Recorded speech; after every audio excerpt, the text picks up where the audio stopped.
Hi hello ಎಲ್ಲರಿಗೂ ನಮಸ್ಕಾರ. ಇವತ್ತಿನ ಒಂದು ಟಿ20 ವರ್ಲ್ಡ್ ಕಪ್‌ನ ಫೈನಲ್ ಮ್ಯಾಚಲ್ಲಿ ಸೌತ್ ಆಫ್ರಿಕಾ ಮತ್ತು ಇಂಡಿಯಾ ಒಂದು ಮುಖಾಮುಖಿಯಾಗಲಿದೆ. ಇಲ್ಲಿ ನಮ್ಮ ಇಂಡಿಯಾ ಒಂದು ಮೊದಲಿಗೆ ಇಂಗ್ಲೆಂಡ್ ವಿರುದ್ಧ ಒಂದು ಭರ್ಜರಿಯಾಗಿ ಜಯವನ್ನು ಗಳಿಸಿ ಒಂದು ಫೈನಲ್ಸ್‌ಗೆ ಪ್ರವೇಶವನ್ನು ಮಾಡಿತು.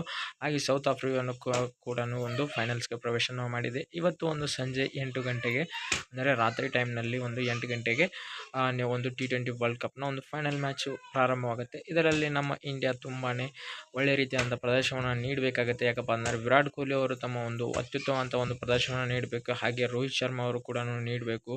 ರಿಷಬ್ ಪಂತ್ ಮೇಲೆ ತುಂಬಾನೇ ಒಂದು ಆಕಾಂಕ್ಷೆಗಳಿದ್ದಾವೆ. ರಿಷಬ್ ಪಂತ್ ಒಳ್ಳೆ ರೀತಿಯಲ್ಲಿ ಆಡ್ತಾರೆ. ಹಾಗೆ ಸೂರ್ಯಕುಮಾರ್ ಯಾದವ್ ಅವರು, ಹಾಗೆ ಯಾರು ಅಕ್ಷರ್ ಪಟೇಲ್ ಹೋದರು, ಮತ್ತು ಯಾರು ಓವರಾಲ್ ಆಗಿ ಒಂದು ಬೌಲಿಂಗ್ ಡಿಪಾರ್ಟ್ಮೆಂಟಲ್ಲಿ ಬೂಮ್ರಾ ಹಾಗೆ ಹರ್ಷದೀಪ್ ಅವರು ಒಳ್ಳೆ ರೀತಿಯಾದಂಥ ಒಂದು ಬೌಲಿಂಗನ್ನು ಮಾಡಿ ಮರಳಿ ಒಂದು ವಿಕೆಟನ್ನು ಪಡ್ಕೊಂಡ್ರೆ ಮಾತ್ರ ಈ ಒಂದು ವರ್ಲ್ಡ್ ಕಪ್‌ನಲ್ಲಿ ನಮ್ಮ ಒಂದು ಇಂಡಿಯಾ ಒಂದು ಜಯಶಾಲಿ ಆಗಲಿಕ್ಕೆ ಸಾಧ್ಯ ಆಗುತ್ತೆ. ಇಲ್ಲಿ ಎಲ್ಲ ಆಟಗಾರರು ಒಳ್ಳೆ ರೀತಿಯಾದಂಥ ಒಂದು ಪ್ರದರ್ಶನ ನೀಡಬೇಕಾಗುತ್ತೆ. ಹಾಗೆ ವೈಸ್ ಕ್ಯಾಪ್ಟನ್ ಆಗಿರುವಂಥ ಯಾರು ಹಾರ್ದಿಕ್ ಪಾಂಡ್ಯ ಅವರು ಕೂಡ ಒಂದು ಒಳ್ಳೆ ರೀತಿಯ ಪ್ರದರ್ಶನವನ್ನು ನೀಡಿದರೆ ಮಾತ್ರ ಈ ಒಂದು ವರ್ಲ್ಡ್ ಕಪ್ಪನ್ನು ಗೆಲ್ಲೋದಕ್ಕೆ ಸಾಧ್ಯ ಆಗುತ್ತೆ. ಇವತ್ತಿನ ಒಂದು ಸಂಜೆ 8 ಗಂಟೆಗೆ ನೀವು ಒಂದು ಲೈವ್ ಆಗಿ ನಿಮ್ಮ ಒಂದು ಸ್ಟಾರ್ ಸ್ಪೋರ್ಟ್ಸ್ ಕನ್ನಡ ಚಾನಲ್‌ನಲ್ಲಿ ನೋಡ್ಬೋದು. ಹಾಗೆ ಒಂದು ಡ್ರೀಮ್ 11ನಲ್ಲೂ ಕೂಡ ಎಲ್ಲ ರೀತಿಯಾದಂಥ ಒಂದು ಬಿಡ್ಡನ್ನು ಮಾಡ್ತಾನೆ ಇದ್ದಾರೆ. ಹಾಗೆ ಅದರ ಜೊತೆಗೆ ಡ್ರೀಮ್ 11 ಬಗ್ಗೆ ಏನಾದರೂ ಇಷ್ಟು ತಮಗೆ ಮಾಹಿತಿ ಬೇಕಾದರೆ ನಮ್ಮ ಒಂದು ವಿಡಿಯೋನ ನೋಡಿ, ನಾವು ಹಿಂದಿನ ವಿಡಿಯೋದಲ್ಲಿ ಮಾಡಿದ್ದೇವೆ. ಹಾಗೆ ಇದೇ ರೀತಿಯ ಒಳ್ಳೊಳ್ಳೆ ವಿಡಿಯೋಗಳಿಗೆ ಯಾರು ನಮ್ಮ ಯೂಟ್ಯೂಬ್ ಚಾನಲ್ ಸಬ್ಸ್ಕ್ರೈಬ್ ಇಲ್ಲ ಅಂದರೆ ಇಲ್ಲಿ ಸಬ್ಸ್ಕ್ರೈಬ್ ಮಾಡ್ಕೊಳ್ಳಿ. ಹಾಗೆ